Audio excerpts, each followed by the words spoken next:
Assalamualaikum warahmatullahi wabarakatuh. Apa kabar kita semua? Mudah-mudahan dalam keadaan sehat dan senantiasa tetap dalam keadaan semangat ya dalam menjalankan aktivitas sehari-hari.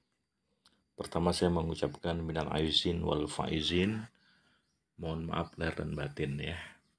Karena ini masih dalam suasana bulan Syawal.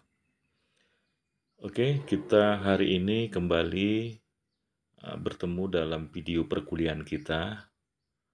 Untuk hari ini, video perkuliahan kita adalah pertemuan kelima pada materi tentang sistem penilaian kinerja. Nah, ini sebagai pengantarnya, bahwa dalam sistem penilaian kinerja, tentunya ini merupakan elemen yang penting ya dalam mengelola SDM. Fungsinya untuk apa? Untuk sebagai alat ukur untuk menilai efektivitas karyawan dalam mencapai tujuan organisasi. Jadi dengan menilai mereka dalam bekerja, maka ini bisa menjadi satu alat ukur apakah mereka efektif tidak menjadi pegawai di sebuah perusahaan. Maka dari itu perlu untuk mereka dilakukan sebuah penilaian.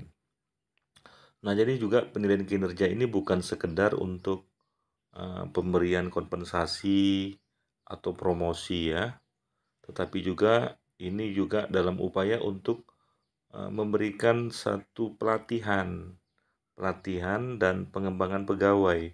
Jadi apabila pegawai tidak mencapai target kinerjanya, secara otomatis ini dinilai bahwa pegawai ada gap kompetensi yang harus diperbaiki. Maka dengan melakukan penilaian kinerja ini, pegawai nanti bisa dilatih atau dikembangkan agar apabila kedepannya pegawai ini untuk mendapatkan satu target-target tertentu, maka kompetensinya itu sudah memenuhi persyaratan. Kenapa? Karena mereka sudah dilatih dan juga sudah dilakukan kegiatan pengembangan. Nah, sistem penilaian kinerja ini harus objektif ya, harus objektif, transparan, dan adil. Jadi agar apa? Agar ketika objektif, transparan, dan adil ini sebagai dasar penilaian kinerja, maka pegawai dapat dinilai dengan ukuran-ukuran yang memang menjadi sebuah sistem dan aturan organisasi begitu. Jadi tidak ada ya istilahnya likes and dislike ya dalam sebuah penilaian, tapi benar-benar objektif. Memang betul-betul diukur berdasarkan kinerja dan hasil, bukan karena ada kedekatan tertentu atau mungkin mereka ada hubungan kekeluargaan dengan pejabat di sebuah perusahaan tersebut. Jadi tidak dibolehkan dalam penilaian kinerja. Jadi harus objektif dan sistemnya juga harus transparan. Jadi dari awal pegawai sudah memahami apa yang akan dinilai dan apa yang dia harus capai. Sehingga ketika ternyata tidak tercapai target atau tercapai target, memang itulah kesepakatan yang sudah dibangun dari awal begitu. Nah, materi ini kita akan mencoba untuk membahas tentang metode yang digunakan dalam memberikan kriteria ya dan standar yang diterapkan nanti serta peran atasan dan bawahan dalam proses evaluasi. Ini yang akan kita coba bahas dalam video berikut ini. Baik, sekarang kita akan mulai dari metode penilaian kerja yang pertama. Jadi metodenya ada 3 ya. Yang pertama, ada 2. Yang pertama yang akan kita bahas menilai dengan sistem 360 degree feedback ya. Dan kedua nanti kita akan membahas tentang sistem penilaian dengan manajemen by objektif atau MBO. Jadi sistem penilaian 360 degree feedback ini atau 360 degree feedback ini adalah intinya pegawai dinilai dengan dasar masukan dari 3 elemen ya, dari atasan ya, rekan sejawat dan bawahan ya. Jadi kalau misalnya pegawai itu bekerja, ini pegawai, maka dia harus mendapatkan penilaian dari 3 elemen ya. Pertama dari atasnya, atasan, kemudian dari rekan sejawat ya, dan dari bawahan. Nah, dengan penilaian ini diharapkan sistem penilaian ini lebih objektif karena apa? Menilai dari 3 elemen penting. Bagaimana ketika dia dalam posisi sebagai bawahan, maka atasanlah yang bisa menilai. Nah, ketika dia bekerja, dia juga punya teman yang selevel, maka rekan sejawatlah yang menilai. Nah, ketika dia bekerja, barangkali dia memiliki satu otoritas sehingga dia memiliki bawahan, maka bawahan harus ikut menilai. Nah, dengan sistem 360 degree feedback ini, maka pegawai akan dinilai secara objektif dari 3 elemen tadi. Nah, nanti teknisnya bisa pihak HRD memberikan suatu form isian yang harus diisi oleh atasan, rekan sejawat dan bawahan, sehingga nanti dengan demikian didapatlah penilaian yang lebih objektif dari 3 elemen tersebut gitu ya. Nah, ini kenapa? Karena dia akan lebih objektif ya kelebihannya, untuk agar pegawai itu mendapatkan penilaian dari berbagai macam elemen. Kemudian juga nanti ini akan meningkatkan kesadaran diri karyawan karena ketika HRD sudah menyampaikan bahwa akan ada penilaian dari atasan, rekan sejawat dan bawahan, misalnya per semester, maka secara otomatis ada satu kesadaran yang terbangun oleh diri karyawan karena ada penilaian, maka dia akan memperbaiki kualitas kerjanya dan dia juga akan memperbaiki gaya kepemimpinannya dan dia juga akan terus menjalin hubungan baik bekerja sama dengan satu tim yang ini merupakan rekan sejawatnya begitu. Kemudian kita coba masuk yang ini ya, yang kedua ya, terkait dengan sistem penilaian kerja dengan menggunakan manajemen by objektif. Jadi inti dari manajemen by objektif ini fokus kepada capaian atau target ya. Jadi apa targetnya? Ini misalnya targetnya ya. Targetnya ini silakan ya. Silakan ditentukan dan disepakati. Nah, adapun proses untuk mencapai target ya, mungkin bisa dengan berbagai macam cara, metode ya. Terserah mau seperti apa caranya. Mau seperti apa caranya, pegawai diberikan kesempatan untuk berinovasi dan kreatif. Yang penting target tadi tercapai. Nah, itu yang disebut dengan manajemen by objektif. Tetapi tetap harus ada langkah-langkah. Langkah-langkahnya ya kita harus menyepakati dulu tentang apa tujuan bersamanya. Jadi tujuan bersama ini bisa berupa target itu sendiri, ya, hal-hal yang akan dicapai begitu. Kemudian harus ada kesepakatan untuk merencanakan sebuah tindakan ataupun aktivitas yang mengarah kepada pencapaian tersebut. Nah, kemudian nanti juga akan ada pemantauan kemajuan, jadi ada progres yang bisa dilihat ya hasilnya dan terus dievaluasi berdasarkan pencapaian target tersebut begitu. Jadi 4 hal ini harus dilakukan. Ya, yang pertama disepakati apa targetnya.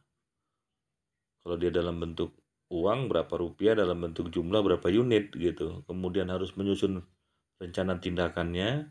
Kemudian ada evaluasi kemajuan, kemudian ada evaluasi berdasarkan pencapaian target.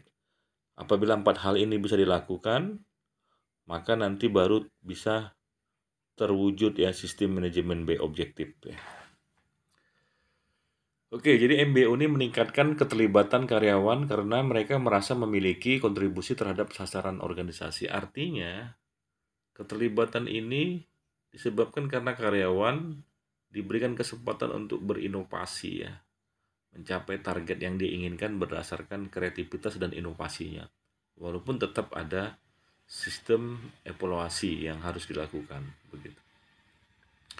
Nah, berikutnya kita mempelajari yang kedua ya, yang tentang kriteria dan standar penilaian.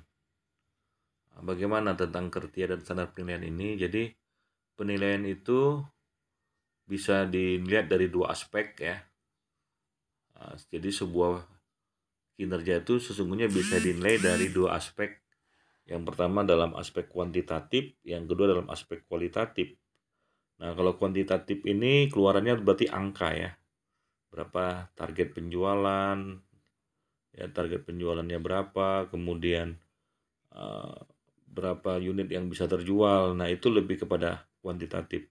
Kalau kualitatif itu nanti kepada karakter dan apa ya, bentuk kompetensi yang nanti diukur dalam aspek etika kerja, kepemimpinannya, kemampuan berkomunikasi dan kerjasama serta inisiatifnya. Nah, ini kualitatif. Jadi kualitatif dan kuantitatif ini tentu berhubungan. Jadi seseorang yang sudah memiliki etika kerja yang baik, etika kerja yang baik, kepemimpinan yang baik, kemampuan berkomunikasi yang baik, kerjasama tim yang baik, dan inisiatif yang baik, secara otomatis akan mendapatkan satu hasil kerja, baik dalam bentuk berapa unit yang dibutuhkan, ataupun capaian omset yang ditargetkan, begitu. Nah, sekarang ya, berikutnya adalah bahwa standar penilaian kinerja itu harus konsisten ya. Jadi jangan berubah-berubah. Nanti misalnya belum berapa minggu atau berapa bulan sudah ada perubahan-perubahan. Jadi pegawai sendiri nanti akan bingung. Jadi harus konsisten. Misalnya dalam 6 bulan nih seperti ini targetnya. Tidak boleh berubah-berubah. Harus disepakati dari awal. Kemudian harus transparan. Transparan itu artinya semua orang tahu. Kita buka bersama, bila perlu nanti ada semacam sistem website yang bisa dipublish ya, yang bisa diakses secara berkala begitu, yang semua orang bisa mengecek hasil yang dicapai. Jadi tidak ada yang dirahasiakan dan tidak ada yang perlu disembunyikan. Transparan, semua orang tahu bahwa oh ini capaiannya sudah sampai, oh belum begitu. Sehingga semuanya nanti akan memahami dan harus bisa segera mengkoreksi dirinya supaya capaian kerjanya bisa berhasil. Nah, kemudian ini harus dikomunikasikan ya, dikomunikasikan kepada seluruh karyawan sejak awal. Jadi idealnya standarnya sudah disesuaikan dengan posisi dan tanggung jawab pekerjaannya masing-masing. Ini penting ya bagi pimpinan untuk menetapkan dari awal, konsisten, transparan, sehingga nanti pegawai punya satu informasi yang cukup ya untuk bagaimana bekerja agar mereka bisa mencapai targetnya. Nah, berikutnya adalah peran atasan dan bawahan dalam evaluasi kinerja. Jadi ada peran atasan. Yang pertama tentunya memberikan penilaian secara objektif. Ya, tidak ada istilah likes and dislike. Kemudian harus menyediakan sistem umpan balik ya. Jadi umpan baliknya misal dalam bentuk ya grup WA atau dalam bentuk membuka layanan email ya, atau hal-hal yang bisa membuat pegawai itu bisa berkomunikasi secara terus-menerus dan kontinu, sehingga mereka kemudian tidak merasa ditinggalkan atau mengalami kebingungan dalam sebuah perjalanan mencapai tujuan ataupun target organisasi. Kemudian harus siap menjadi pembimbing ya, pembimbing yang mengayomi dan mampu berkomunikasi. Jadi memang peran dari pemimpin ini penting ya, karena pemimpin ini harus tahu dia ya, membawa arah organisasi seperti arah mau kemana, kemudian seluruh potensi-potensi yang ada harus disiapkan ya untuk bisa menuju ke arah yang mau dicapai ya. Jadi membangun sinerginya ya antar satu dengan yang lain. Kemudian bisa memberdayakan pegawai ya supaya semuanya bisa mengarah kepada capaian dari target yang diinginkan begitu. Baik, makanya dia harus bisa membimbing dan juga bisa berkomunikasi. Kemudian ada peran bawahan. Peran bawahan ini tentunya ya mereka harus bersikap terbuka terhadap umpan balik. Artinya mereka harus open minded ya. Open minded dan siap untuk mendapatkan koreksi.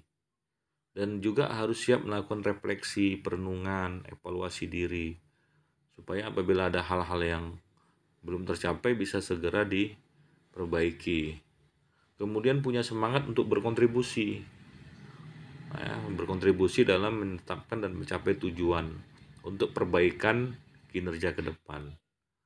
Baru kemudian menunjukkan tanggung jawab terhadap hasil kerja yang dia sudah upayakan. Nah, 4 hal inilah yang menjadi peran bawahan. Apabila semangat 4 hal ini bisa dimiliki oleh bawahan, maka bawahan juga pegawai dalam hal ini akan bisa tercapai kinerjanya. Jadi evaluasi kinerja ya harus bersifat partisipatif ya, bukan sekedar proses satu arah. Jadi semuanya bisa berkomunikasi secara interaktif ya, ada 2 arah komunikasinya, saling bisa berkomunikasi antara satu dengan yang lain. Kemudian adanya keterlibatan ke semua pihak ya. Jadi pegawai tidak boleh dibuat seperti robot yang seolah-olah bekerja dengan seperti mesin begitu, karena dia manusia itu kan punya ide, punya gagasan, punya kreativitas begitu. Oke, coba kita lihat studi kasusnya ya. Studi kasusnya ini ya, ini kita lihat bagaimana sistem penilaian kinerja ini dilakukan oleh sebuah perusahaan ya yang bergerak di bidang IT. Jadi sebagai latar belakangnya, sebuah perusahaan rintisan bidang teknologi yang ingin meningkatkan kualitas manajemen kinerja yang sedang melakukan pertumbuhan dengan cepat, mereka menerapkan sistem 360 degree feedback ya, dengan melibatkan dan memberikan masukan dari rekan kerja, atasan, dan kliennya gitu. Bagaimana upaya yang dilakukan? Pertama, tentu tim HR membuat form penilaian dulu ya.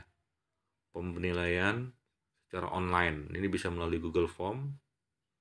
Kemudian yang dinilai itu aspek kerja, itu berhubungan dengan hasil kerjanya, komunikasi dan perilakunya ya. Kemudian proses dilakukan secara anonim untuk menjaga objektivitas. Jadi tetap ajasnya adalah objektivitas tanpa ada hal-hal yang berhubungan dengan aspek-aspek lain ya, seperti kerabatan, kekeluargaan, likes and dislike gitu. Jadi objektivitas sebagai dasarnya. Kemudian setelah dievaluasi, setiap karyawan kemudian akan menerima laporan ringkasan ya. Nah, nanti dari laporan ringkasan tadi diketahui lah ya, nanti apabila ada gap ya, misalnya harusnya seorang pegawai itu memiliki targetnya kinerja segini ya.